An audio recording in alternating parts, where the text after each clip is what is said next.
Baik, karena sudah jabat tangan, kita 4 kali. Silakan Pak Iren. Babak pertama mulai.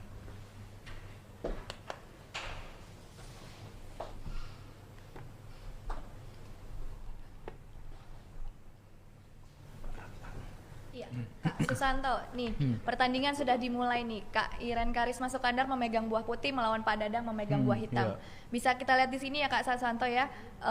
Kak Iren menjalankan E4 dan D4 dan di sini dilakukan pertahanan karokan nih. Iya, Kak pembukaan Susanto karokan. bisa dijelaskan?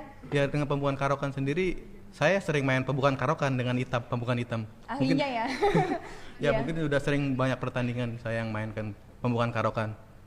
Nah ini gimana nih Kak Susanto, Pak Dadang memilih pertahanan karokan, dimana kan pertahanan karokan biasanya kan untuk pemain yang lebih posisional seperti itu ya Kak Susanto ya? Ya, tapi kita udah biasa kalau di Witaru mungkin dia mau ngambil cara bertahan dulu dia. Bertahan Karena dulu, kan kalau iya. megang hitam dia hanya butuh imbang aja. Iya, karena di sini juga dia memegang buah hitam seperti itu ya Kak Susanto ya. Iya. Nah kalau di pertahanan seperti ini di varian ini gimana nih Kak Susanto? Maksudnya ide dari Kak Iren sendiri putihnya nanti rencananya mau gimana tuh? Saya rasa biasanya kalau di sini tadi sebelumnya dia menjalankan E6, E7, E6. Tapi biasanya kuda ke F6 dulu untuk mengaktifkan gajah di C8 ke G4. Tapi dia mungkin mengambil varian yang ditunda dulu gajah di C8. Oh, Mungkin jadi agak urutannya sedikit tertukar ya Kak? ya mungkin agak sedikit kurang begitu bagus kalau secara teori. Gajahnya dia di C8 itu nggak begitu aktif. Tertutup karena pion yang tadi dimajukan Iya, satu langkah itu ya dimajukan. Kak Santo ya. Nah bisa dilihat di sini juga Kak Iren sudah mengamankan rajanya ya Kak Santo ya. Dia udah cari shape dulu raja dia. Safety dulu ya. Nah Dia sesuai dengan sesuai strategi putih dia mengaktifin gajah di F4. perkembangan buah ya Kak Santo ya. Di sini juga Pak Dadang sudah rokade juga nih Iya, Kak Santo, sama nih. sama-sama mengamankan Tinggal mau kita rajanya. menuju ke middle game nih, udah permainan tengah. Nah di sini dilakukan langkah kuda ke E5 nih Kak Santo. Ya mungkin Iren langsung ngambil inisiatif serangan, mungkin bisa aja dia kuda ke B ke D2 dulu. Tapi di sini mungkin Iren mencoba langsung inisiatif, langsung nyerang, dia pengen langsung mencoba serang. Jadi Di sayap pengen lebih raja ya. aktif langsung gitu ya Kak Santo ya. Iya. Mungkin istilahnya dia nggak sabar untuk mau nyerang mematikan raja Padadang atau Dewa Kipas. Iya. Nah, kalau Kak Santo sendiri sebagai pemain karokan nih, kalau di posisi seperti ini, hitam tuh bagusnya gimana nih Kak? Kalau sedang diadu kayak gini nih, kudanya apakah bagusnya ditukar atau? Saya rasa mungkin bisa gajah ke D7 dulu untuk mempersiapkan kalau dimakan, terus gajahnya sambil keluar dulu gajahnya. Wih, maju lagi nih Kak Kuda. Santo, sama-sama maju nih kudanya gimana nih Kak Santo? Ya mungkin Padanya juga mungkin gayanya kita kan belum tahu gayanya Iya. agresif atau posisional. Kalau Iren kita sudah mengetahui lah teknik cara bermainnya.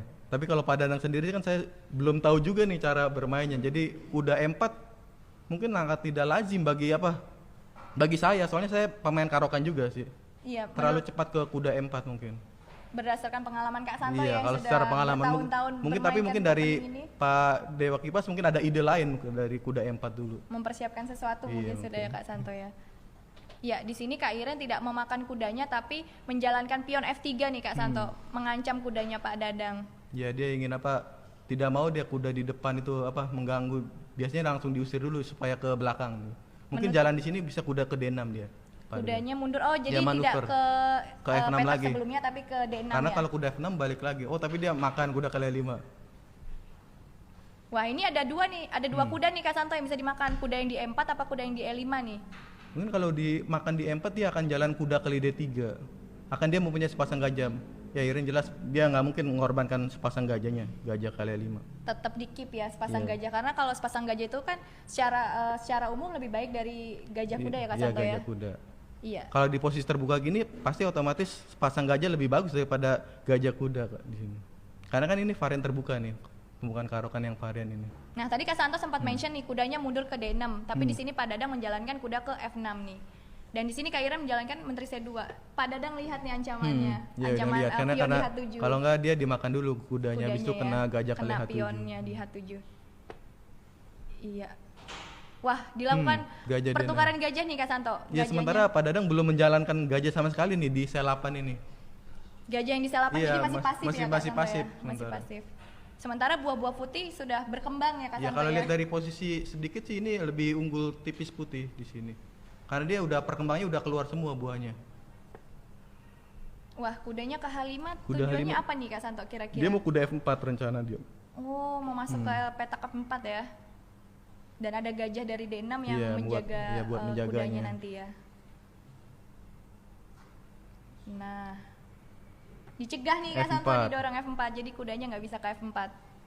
Ya dia udah tahu Iren mungkin ada tujuan kuda F4 di sini. Iya kan opening ini juga pastinya Kak Iren juga sudah berpengalaman sudah juga ya memahami, Kak ya. Santo ya. Dan apa? Kelihatannya repertoire iya, openingnya gimana, kelihatannya Kak Pak Santo? Dadang juga mungkin mempersiapkan apa di Witarung ini karena dia megang hitam dia milih pembukaan karokan yang apa sangat defense-nya lebih bagus daripada pembukaan lain kalau untuk hadapi putih Buat M4. orang-orang yang tidak mengerti sampai saat ini gimana pertandingannya? Kalau secara posisi unggul putih karena dia Unggul putih. perkembangannya kan udah keluar semua tuh. Oke. Seperti gajah udah ada di depan semua sementara Pak Dadang gajah di selapan masih belum jalan. Masih belum jalan. Masih ya? belum jalan dia karena belum Oke, aktif. Belum aktif. Gajah ya. yang di samping menteri itu. Secara nilai posisinya dia lebih bagus putih sekarang. Lebih baik putih ya saat Lebih ini baik ya. putih, ya. Oke. Apa mungkin Pak Dadang bertahan? Iya, kalau otomatis kalau megang hitam kita selalu bertahan dulu, lebih bertahan dulu daripada putih. Kalau putih kan dia ngambil inisiatif duluan. Biasanya kalau dicatur tuh, kalau megang hitam cari keseimbangan dulu. Oke, baik. Pak Dadang mungkin mencoba bertahan dia di kali ini dia megang hitam. Bertahan dulu mungkin. Bertahan dulu mungkin, Iya mungkin karena dia. megangnya hitam ya. Tapi boleh saya tanya, apakah dalam keadaan begini artinya Pak Dadang bisa main catur apa tidak sebenarnya? Bisa otomatis lah. Kalau dia sudah bisa melihat langkah-langkah yang Iren yang mau lakuin seperti tadi mau ngancam Ancam hati hatunya dia tadi. udah tahu. Oke, baik. Kalau gitu silakan kita lanjutkan. Iya. Ya di sini dilakukan langkah F5 nih Kak Santo. F5 langsung ya. Aktif ya langkahnya Kak Santo, bagus ya. Mungkin sangat berbahaya bagi hitam di sini. Oh, blunder Kak Santo. Blunder di sini Menteri Selapan. Sayang sekali. Kesalahan fatal dari Pak Dadang. Gajahnya dikasih Iya, tadi secara gratis di D6 dia larinya Menteri Keselapan. tadi mungkin kalau tidak Menteri Keselapan sebaiknya gimana Kak Santo? Ya mungkin dalam posisi itu bisa makan F5 atau gajah kali A5. Mungkin ya secara keunggulan emang udah unggul putih. Ya sekarang udah jelas Iren udah akan menang langkah-langkah berikutnya. Karena udah unggul Udah unggul satu perwira ya Kak perwira. Santo ya. Dan kita bisa juga lihat sisa waktu yang dimiliki oleh Kak Iren dan Pak Dadang masih cukup banyak ya Kak Santo Masih ya. cukup 5 banyak. menit 40 detik dan Pak Dadang ada 6 menit Pada 40 menang detik. waktu mungkin terlalu buru-buru mungkin tadi.